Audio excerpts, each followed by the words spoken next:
जोहार साथियों, मेरा नाम प्रवीण डोडियार और आप देख रहे हो न्यूज़ चैनल आदिवासी की आवाज़।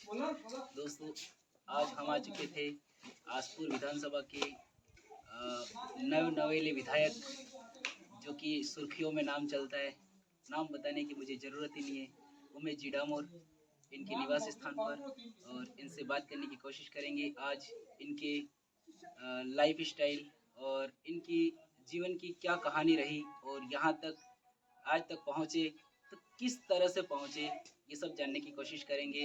आदिवासी की न्यूज़ चैनल में आपका बहुत बहुत स्वागत है। सबसे पहले आदिवासी की आवाज़ आप यहाँ घर तक कवरेज करने के लिए आए, इसके लिए खूब मेरी ओर से धन्यवाद। जवाहर, मैं आपसे यह सवाल करना चाहता हूँ कि आप सबसे पहले राजनीति में आने के लिए कब सोचा? मेरा राजनीतिक करियर यूँ देखा जाए तो 2011 से, और 2013 के अंदर मैं जब फर्स्ट ईयर में था, उस समय छात्रों के हितों में हमेशा काम करा। सबसे पहले मैंने सामाजिक मूवमेंट पे काम करा जी। इसके बाद 2016 तक, 13 से 16 तक भी हमने हमेशा विद्यार्थियों के हित में काम करा जी।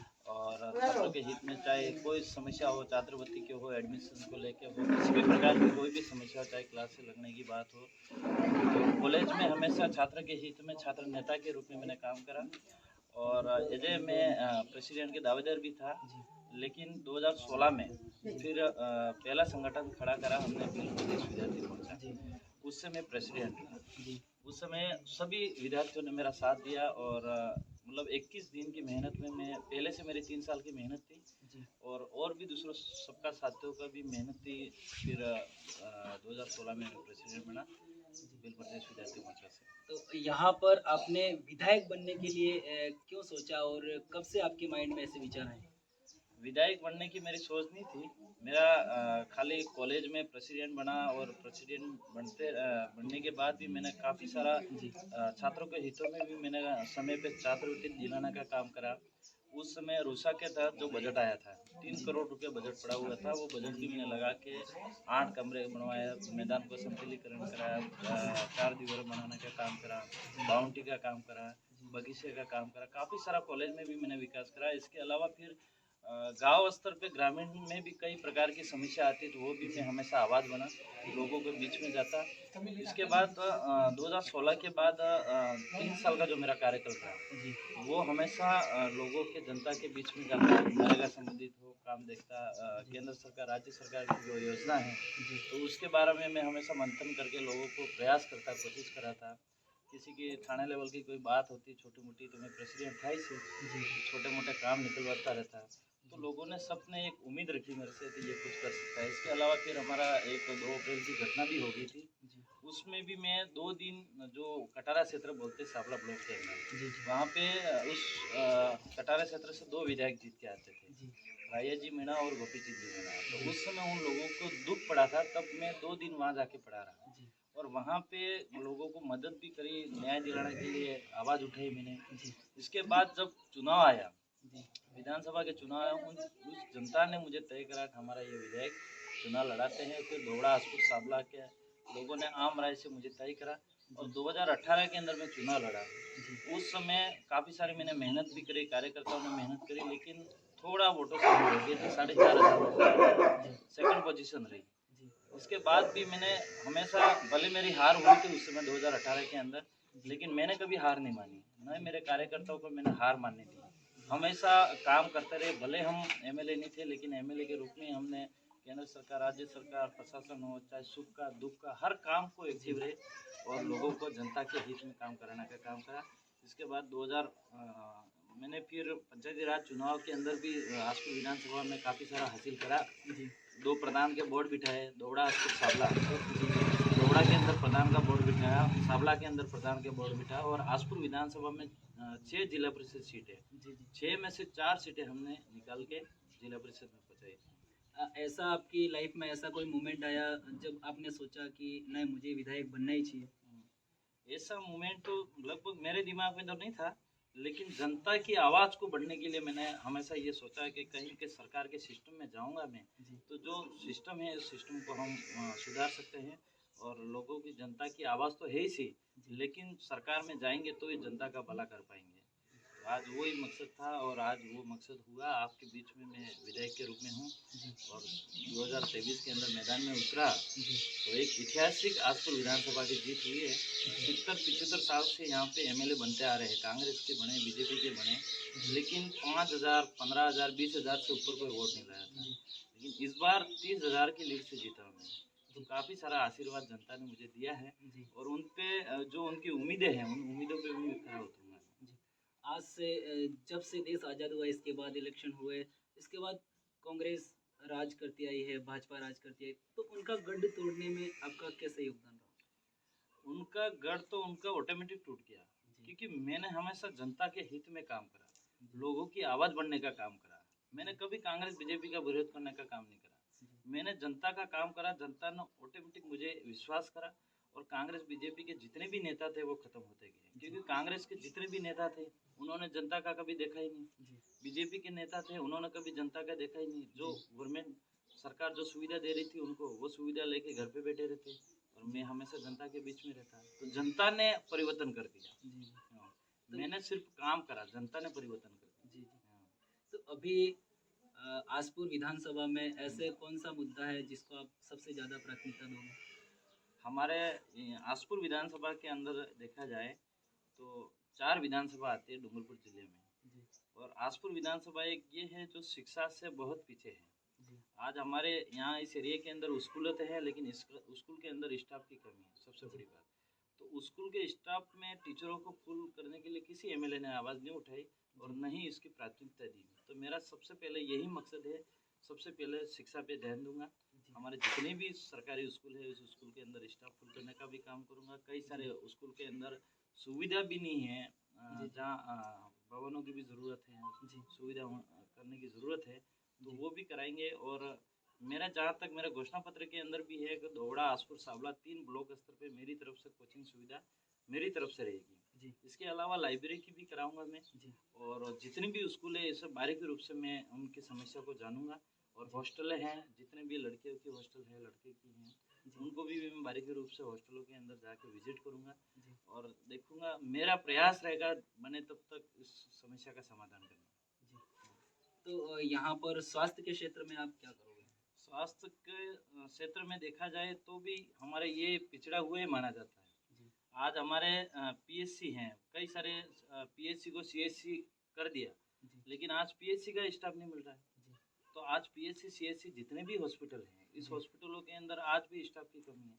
आज भी हमारे कई सारे लोग जो रहते हैं डूंगरपुर जाना पड़ता है या उदयपुर जाना पड़ता है, स्थानीय पीएचसी सीएचसी पे सुविधा ही नहीं मिल पाती है, सेवा ही नहीं मिल पाती है। तो मेरा यही मकसद रहेगा कि सबसे पहले तो हर पीएचसी और सीएचसी पे एमबीबीएस डॉक्टर बिठाओ, विशेषज्ञ डॉक्टर बिठाओ और सुविधा दिला पाओ, लोगों को सेवा दिलाओ, ताकि लोगों को प्राइवेट हॉस्पिटल में नहीं जाना पड़े, दूर हॉस्पिटल में नहीं जाना पड़े। किसी भी प्रकार से कोई भी घटना हो जाए तो पास का हॉस्पिटल उनको मिल जाए और सुविधा मिल जाए। हॉस्पिटल तो है, लेकिन हॉस्पिटल के अंदर स्टाफ नहीं है, तो वो हॉस्पिटल नाम मात्र का है। तो वहाँ पे भी मेरे बारीकी रूप से ध्यान रहेगा और हॉस्पिटल में समय समय पे विजिट करता रहूँगा। तो यहाँ पर स्वास्थ्य के क्षेत्र की बात करें तो यहाँ पर टीएसपी इलाका है और यहाँ पर आरक्षण लागू होता है। टीएसपी इलाके में आरक्षण लागू होता है, तो नर्सिंग ऑफिसर भर्ती अभी निकली थी जस्ट, तो उसमें क्या हुआ कि आदिवासियों को टीएसपी में एक भी पद नहीं दिया गया था। अगर ऐसी वैकेंसी नेक्स्ट टाइम में आती है तो उसके लिए आप क्या करोगे? इसके लिए हम विधानसभा की आवाज़ भी बढ़ेंगे और जो भारत के संविधान के आधार पे अनुसूची 5 और हमारे इस एरिया के अंदर अनुसूची 5 लागू होती है, तो उसके दायरे में रहते हुए हमारे जितने लोगों का हक है वो हक दिलाने का काम करेंगे। आज भारत आदिवासी पार्टी के 3 एमएलए जीत के निकले हैं। आज दरियावाद से और 84 से रिपीट हुए हैं राजकुमार जी। तो हम इसकी आवाज़ बनेंगे और बने तब तक जितना लोगों का अपना हक है, ये लोगों का हक दिलाने का काम करेंगे। तो ये सबसे बड़ी बात। और ये आपकी पार्टी के मेन मुद्दे और मेन मकसद क्या है आपकी? जैसे पहले से भाजपा और कांग्रेस तो चलती आ रही थी, आपको ऐसा कहाँ लगा कि हमें भारत आदिवासी पार्टी अलग से बनाई जानी चाहिए? हालांकि हमारी सबकी विचारधारा कहीं ना कहीं कांग्रेस बीजेपी से मिलती जुलती थी, क्योंकि थर्ड ऑप्शन ही नहीं था।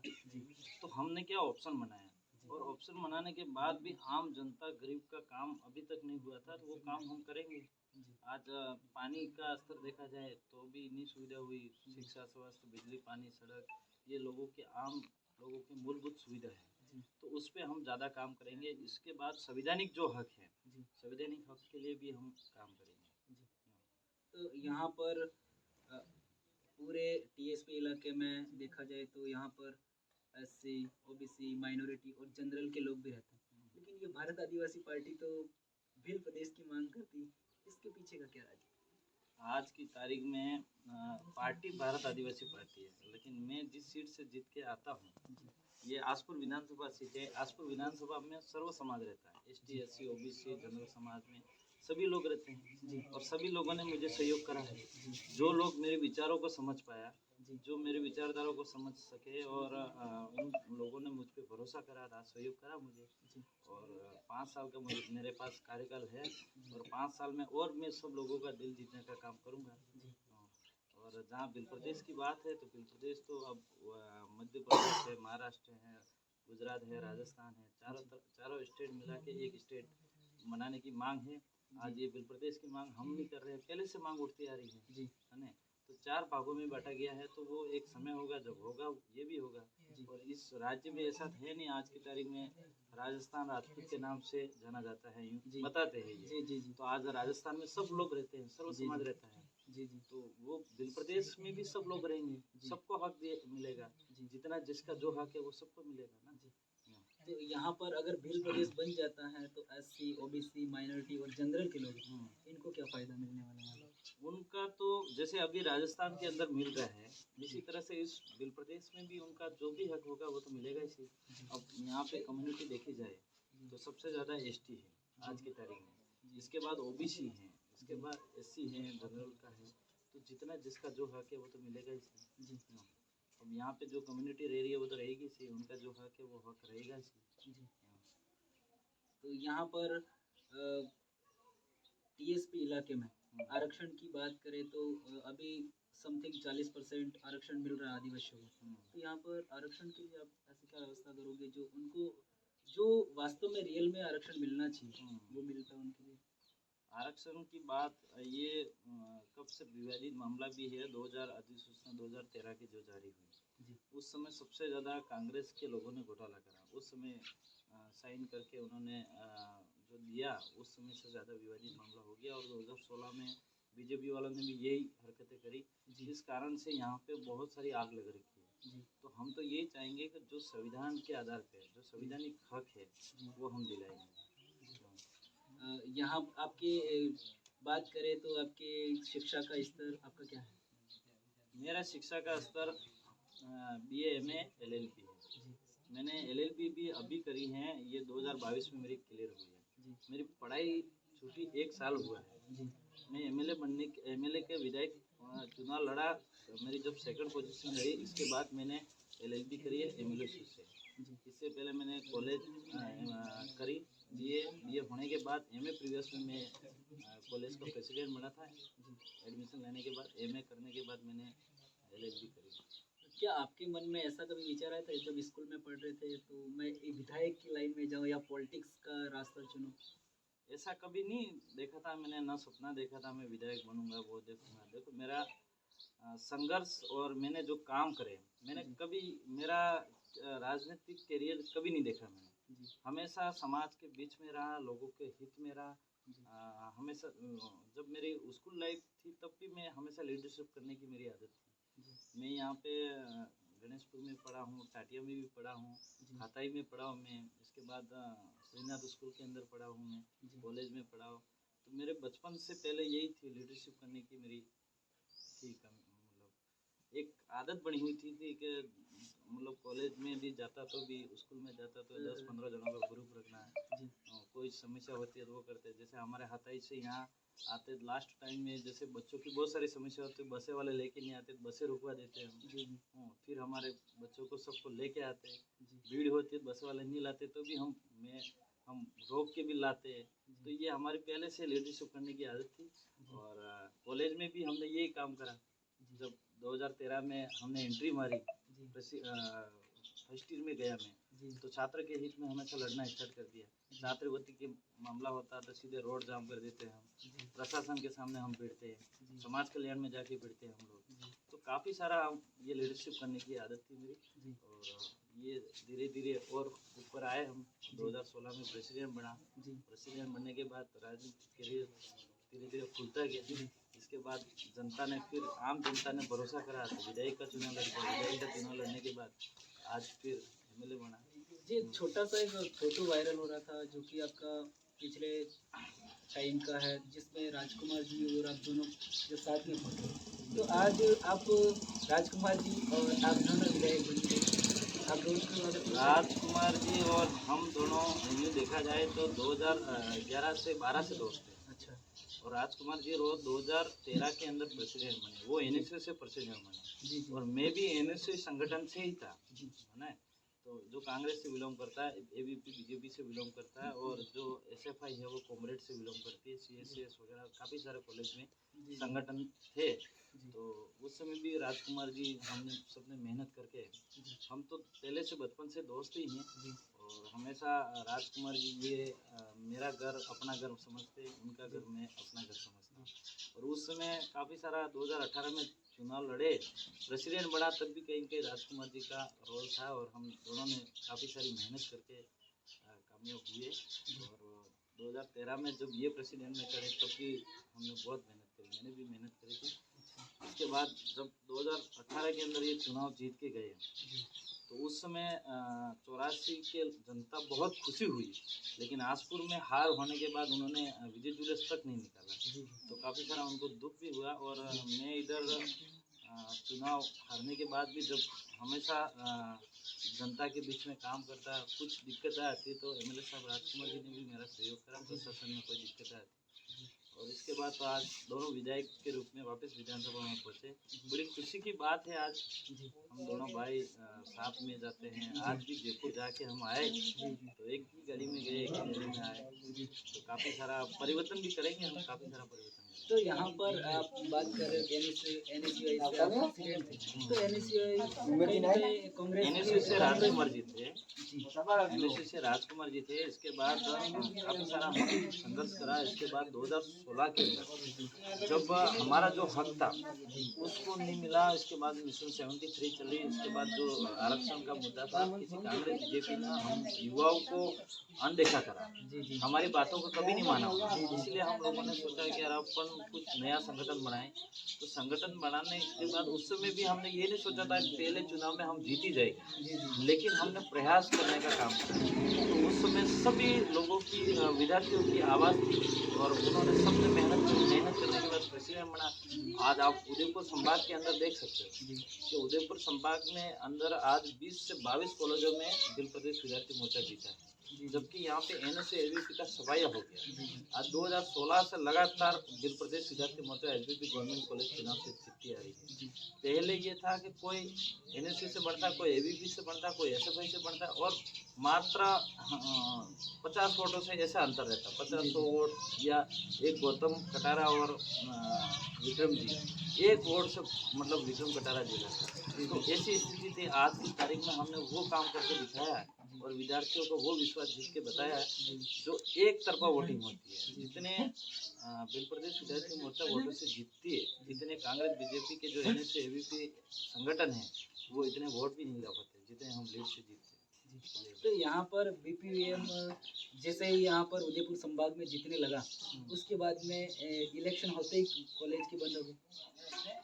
अब ये राजस्थान सरकार का निर्णय था। आज पूरे राजस्थान के अंदर चुनाव बंद करा दिया कॉलेज का, जबकि मेरे जहाँ तक मानना है कॉलेज का चुनाव हमेशा बंद नहीं होना चाहिए, क्योंकि वो एक युवाओं की आवाज़ है, विद्यार्थियों की आवाज़ है। आज कॉलेज में चुनाव नहीं होने की वजह से काफ़ी सारा विद्यार्थी भी नाराज है, और एक आवाज़, जैसे मैं आपको पहले ही बता चुका हूँ कि विद्यार्थियों की आवाज़ बन के मैंने काम करा।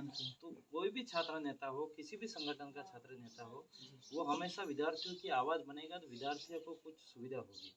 आज जहाँ तक मेरी जानकारी है, फर्स्ट ईयर का कोई भी बच्चा आता है, सेकेंड ईयर तक वो बच्चा किसी को डर के मारे कोई नहीं बोल पाता है, तो वो हमेशा छात्रवृत्ति को लेके भटकता रहता है। इसकी एडमिशन को लेके भटकता रहता है। कॉलेज में अगर क्लासें नहीं लगती है तो किसी को बता नहीं पाता है, तो उसकी आवाज़ कौन बन सकता है? जो लीडरशिप करता है ना छात्र नेता के रूप में, वो बन सकता है कोई भी संगठन का। लेकिन तभी सुधारा हो सकता है जब राजनीतिक पॉलिटिक्स अगर चुनाव के अंदर प्रेसिडेंट होते हैं तो काफ़ी सारा सुधार हो सकता है। क्योंकि आज चुनाव ही नहीं हो रहे हैं, तो चुनाव नहीं होगा तो मेहनत कौन करेगा? कौन लीडरशिप का करेगा? कोई नहीं करेगा। इसलिए हालांकि हमारे उदयपुर संभाग के अंदर जितने भी कॉलेज प्रेसिडेंट हैं आज की तारीख में आज भी एक्टिव हैं। आज हमारे तुषार परमार हैं, वो एक्टिव है। भले चुनाव इस बार नहीं हुए फिर भी वो एक्टिव है। इधर मीनाक्षी वीके भी कॉलेज से वो एक्टिव है। सभी जितने भी प्रेसिडेंट है सब एक्टिव है हमारे संगठन से जो जुड़े हुए हैं। तो यहाँ पर आप आपके आसपुर विधानसभा से विधायक हो, तो आप अदर विधानसभा के मुद्दे भी वहाँ पर विधानसभा में उठाओगे? अदर विधानसभा के अंदर भी जैसे दूसरी विधानसभा की कोई किसी प्रकार से कोई दिक्कतें आती हैं तो वो आवाज़ उठाएंगे हम। कई शोषण अत्याचार हो रहा है तो वो आवाज़ उठाएंगे हम। क्योंकि हम आज मैं विधायक हूँ, आसपुर विधानसभा का विधायक हूँ, तो विकास तो हम हमारे विधानसभा में ही कर पाएंगे। लेकिन कहाँ दूसरी विधानसभा के अगर अंदर शोषण अत्याचार होता है और न्याय नहीं मिलता है तो बिल्कुल हम उस विधानसभा की भी आवाज़ उठाएंगे। और ये थे खास हमारे साथ उमेश जी डामोर, जो कि आसपुर से विधायक है। इनका नाम सुर्खियों में चलता है। कमेंट करके जरूर बताना उमेश जी के बारे में। आप मेरे साथ कैमरा पर्सन के साथ प्रवीण